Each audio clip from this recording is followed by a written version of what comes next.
মৃত্যুর সাথে সাথে সেই ব্যক্তিটা জান্নাতে চলে যাবে।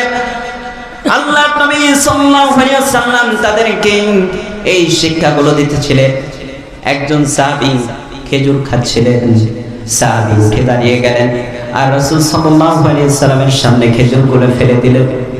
রাসূলের সামনে খেজুরগুলোকে ফেলে দেওয়ার পরে ওই খেজুরগুলোকে ফেলে দিয়ে রাসূল সাল্লাল্লাহু আলাইহি ওয়াসাল্লাম দেখতে পেলেন ওই সাহাবী এক দৌড় মেরে জিহাদে চলে গেলেন।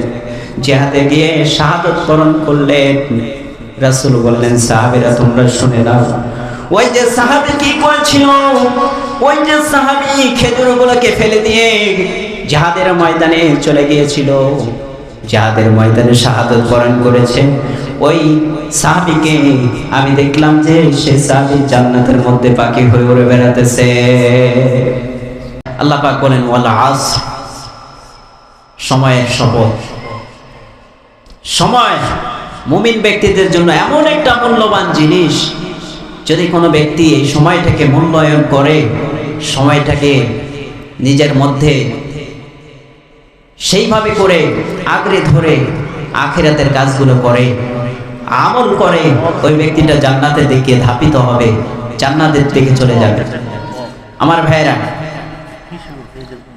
এই সময় সাহাবায়ে কেরাম মূল্যায়ন করেছেন, এই সময়কে তাবেঈনরা মূল্যায়ন করেছেন, আল্লাহ ওয়ালা যারা তারা মূল্যায়ন করেছেন। আমার ভাইরা, আমার বন্ধুগণ, অনেক আলেম ওলামা আছেন, আল্লাহ ওয়ালা ব্যক্তিরা আছেন, তারা সময়কে মূল্যায়ন না করলে, এই সময়টাকে অযথায় ব্যয় না করে তারা কি করেছে, আখিরাতের জন্য কাজ করেছে। এই যে কত সময় থাকে আপনাদের জীবনে, 60-70 বছর হায়াত, এই হায়াতকে আমরা অযথায় কি করে নষ্ট করতেছি, অযথায় খেলাধুলা করতেছি কেউ আছে, আবার কেউ কাজের মধ্যে ব্যস্ত কিন্তু নামাজ পড়তে পারে না। যেরকম কথা ঠিক না বেঠিক?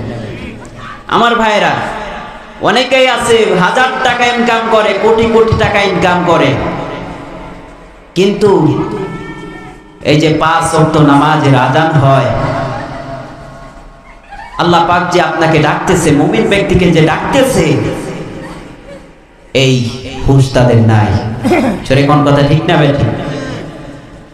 আল্লাহ রাব্বুল আলামিন পবিত্র কালামুল্লাহ শরীফের মধ্যে আল্লাহ সুবহানাহু ওয়া তাআলা বলছেন, ওয়াল আসর, সময়ের শপথ।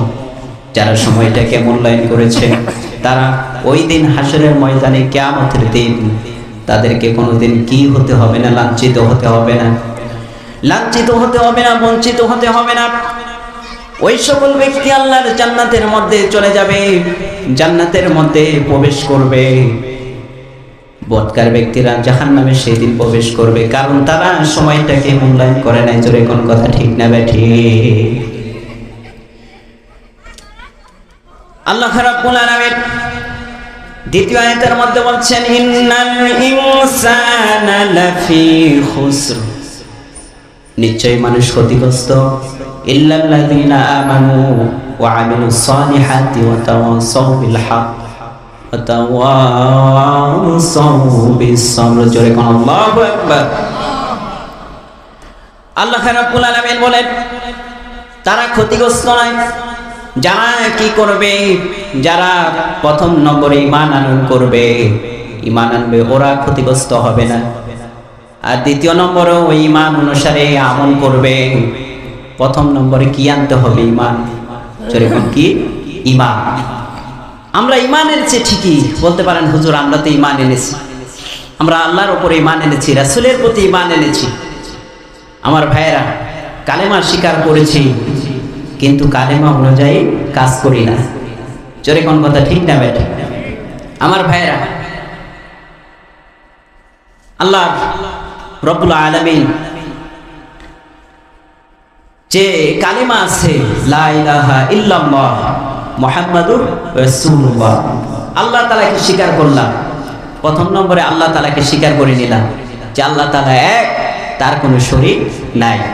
আর মুহাম্মদ সাল্লাল্লাহু আলাইহি ওয়াসাল্লাম আল্লাহ তাআলা প্রেরিত বান্দা এবং রাসূল। আমার ভাইয়েরা, তাহলে প্রথম নম্বর আল্লাহ তাআলাকে স্বীকার করলাম, কিন্তু আল্লাহ তাআলা যে নামাজ পড়তে বলেছে সে নামাজ পড়লাম না, তাহলে আল্লাহ তাআলাকে স্বীকার করা হলো। আবার হজ করার কথা বলেছে, হজ করলাম না। যাকাত দেওয়ার কথা বলেছে, যাকাত দিলাম না, তাহলে আল্লাহ তাআলাকে স্বীকার করা হলো না। আমার ভাইরা, আল্লাহ তাআলাকে স্বীকার করে ওই ব্যক্তিরা যারা পরিপূর্ণ আল্লাহ তাআলাকে ভালোবাসে, আল্লাহ তাআলাকে মহব্বত করে, আজান দেয়, তখন আজান শুনে তারা নামাজের মধ্যে লিপ্ত হয়। যেরকম সুবহান। আমার ভাইরা, আল্লাহ রাসূল সাল্লাল্লাহু আলাইহি ওয়াসাল্লাম সাহাবীদেরকে আমলের শিক্ষা দিয়েছেন। সাহাবীদেরকে ডাক দিয়ে বলেছেন, ও সাহাবীরা তোমরা আমল করো। সাহাবীদেরকে সময়ের মূল্যায়ন করতে ডাক দিয়ে বলেছেন। আল্লাহ নবীজি সাল্লাল্লাহু আলাইহি ওয়াসাল্লাম সময়টাকে কিভাবে করে মূল্যায়ন করেছেন, তিনি নবী হওয়ার পর কিভাবে করে মূল্যায়ন করেছে সময়টাকে। মাইশা রাদিয়াল্লাহু তাআলা আনহা ডাক দিয়ে বলেন, আল্লাহর নবী, আমি দেখতে পেলাম আল্লাহর নবী একদিন নামাজের মধ্যে লিপ্ত হয়ে আছে। এমন সময় আমি কি করলাম, দেখলাম যে সিজদায় থেকে মাথা উঠাচ্ছে না। রাসূল যখন মাথা উঠাচ্ছিল না, এমন সময় আমি চিন্তায় পড়ে গেলাম, হয়তো রাসূল দুনিয়া থেকে বিদায় নিয়েছে। এই জন্য আমি চিন্তায় পড়ে গেলাম। চিন্তায় পড়ে একটা চিমটি কেটে দিলাম। চিমটি কেটে দেওয়ার পরে রাসূল নড়াচড়া করে উঠলো। তখন বুঝলাম যে রাসূল এখনো দুনিয়াতে বেঁচে আছে। জোরে কোন সুবহানাল্লাহ। সাহাবীরা ডাক দিয়ে বলেছেন, রাসূলকে আমরা দেখতাম যে রাসূল সাল্লাল্লাহু আলাইহি ওয়াসাল্লাম নামাজ পড়তেছিল। নামাজ পড়তে পড়তে তার পা গুলো ফুলে যেত। পা গুলো ফুলে ওই পা ফেটে ফেটে রক্ত বাইর হয়ে যেত। জোরে কোন সুবহানাল্লাহ। আমার ভাইয়েরা, সাহাবীদের মহব্বত রাসূলের উপর এমন ছিল, রাসূলের একটা সুন্নতকে আঁকড়ে ধরার জন্য, একটা সুন্নতকে মহব্বত করার জন্য, একটা সুন্নতকে ভালোবাসার জন্য কত না কিছু করেছে তারা। আমার ভাইয়েরা, আমার বন্ধুগণ, সাহাবীরা সব সময় আল্লাহ রাসূলকে ভালোবেসেছে, আল্লাহকে ভালোবেসেছে। আল্লাহ তাআলাকে পাওয়ার জন্য তারা অনেক কিছুই করেছে। আল্লাহর নবীজি সাল্লাল্লাহু আলাইহি ওয়াসাল্লাম ডাক দিয়ে বলেন, ও আমার সাহাবীরা শুনে নাও, আমি দেখলাম যে যেই ব্যক্তিটা জিহাদের ময়দানে শাহাদাত বরণ করবে, আল্লাহ তাআলা তাকে জান্নাতের ময়দানে নিয়ে যাবে। জোরে কোন সুবহানাল্লাহ। মৃত্যুর সাথে সাথে সেই ব্যক্তিটা জান্নাতে চলে যাবে। আল্লাহর নবী সাল্লাল্লাহু আলাইহি ওয়াসাল্লাম তাদেরকে এই শিক্ষাগুলো দিতেছিলেন। একজন সাহাবী খেজুর খাচ্ছিলেন। সাহাবী উঠে দাঁড়িয়ে গেলেন আর রাসূল সাল্লাল্লাহু আলাইহি ওয়াসাল্লামের সামনে খেজুরগুলো ফেলে দিলেন। রাসূলের সামনে খেজুরগুলোকে ফেলে দেওয়ার পরে ওই খেজুরগুলোকে ফেলে দিয়ে রাসূল সাল্লাল্লাহু আলাইহি ওয়াসাল্লাম দেখতে পেলেন ওই সাহাবী এক দৌড় মেরে জিহাদে চলে গেলেন। জিহাদে গিয়ে শাহাদাত বরণ করলেন। রাসূল বললেন, সাহাবীরা তোমরা শুনে নাও, ওই যে সাহাবী কি করেছিল, ওই যে সাহাবী খেজুরগুলোকে ফেলে দিয়ে জিহাদের ময়দানে চলে গিয়েছিল, জিহাদের ময়দানে শাহাদাত বরণ করেছে, ওই সাহাবীকে আমি দেখলাম যে সে সাহাবী জান্নাতের মধ্যে পাখি হয়ে উড়ে বেড়াতেছে। জোরে কোন সুবহানাল্লাহ। আমার ভাইয়েরা, তাহলে আল্লাহকে পাওয়ার জন্য সাধনা করার দরকার আছে না নাই? সময়টাকে মূল্যায়ন করার দরকার আছে না নাই? আমার বন্ধুগণ, আল্লাহ রাব্বুল আলামিন বলেন, প্রথম নম্বরে তোমাকে যে কাজটা করতে হবে, ঈমান আনতে হবে। দ্বিতীয় নম্বর কাজ হচ্ছে আমলে সলে করতে হবে। রাসূলুল্লাহ সাল্লাল্লাহু আলাইহি ওয়াসাল্লাম বলেছেন, দুইটা জিনিস মানুষকে জান্নাতে নেবে। এক নম্বর হচ্ছে আমল। আমল করলে সেই ব্যক্তিটা জান্নাতে চলে যাবে। জোরে কোন সুবহানাল্লাহ। যেই ব্যক্তিটা আমল করবে, আমলে সলে করবে, ওই ব্যক্তিটা আল্লাহর জান্নাতে চলে যাবে। আমার ভাইয়েরা, জান্নাতে যাওয়ার জন্য প্রথম নম্বরে আমল, তারপরে দ্বিতীয় নম্বর হচ্ছে চরিত্রকে সংশোধন করা লাগবে। জোরে কোন সুবহানাল্লাহ। আমার ভাইয়েরা, একজন সাহাবী ছিলেন হযরতে খুবাইব রাদিয়াল্লাহু তাআলা আনহু। এই সাহাবী ঈমান আনার কারণে কাফেররা তাকে ধরে নিয়ে চলে গেল তাদের জায়গাতে, জেলখানার মধ্যে আটকে রাখলো। একজন সাহাবী বলছেন যে হযরতে খুবাইবকে আমরা খুব কষ্ট দিয়েছিলাম, দেখতে পেলাম 40 দিন পর্যন্ত আমরা তাকে না খাইয়ে রেখেছিলাম, তাকে কোনো খানা দানা দেওয়া হয় না, তাকে ঘরের মধ্যে আটকে রাখা হয়। কিন্তু আল্লাহ, আমি দেখতে পেলাম, আমি ইসলাম কবুল করেছিলাম, আমি তখন ইহুদি ছিলাম, তখন দেখলাম যে রাতের অন্ধকারে হযরতে খুবাইব নামাজ পড়ছিল আর কোরআন কারীমকে তেলাওয়াত করেছিল। আমার ভাইয়েরা, হযরতে খুবাইব রাদিয়াল্লাহু তাআলা তিনি কি করেছিলেন? খুবাইব রাদিয়াল্লাহু তাআলা তিনি কি করলেন? ও খুবাইব রাদিয়াল্লাহু তাআলাকে কাফেররা ধরে আনলো।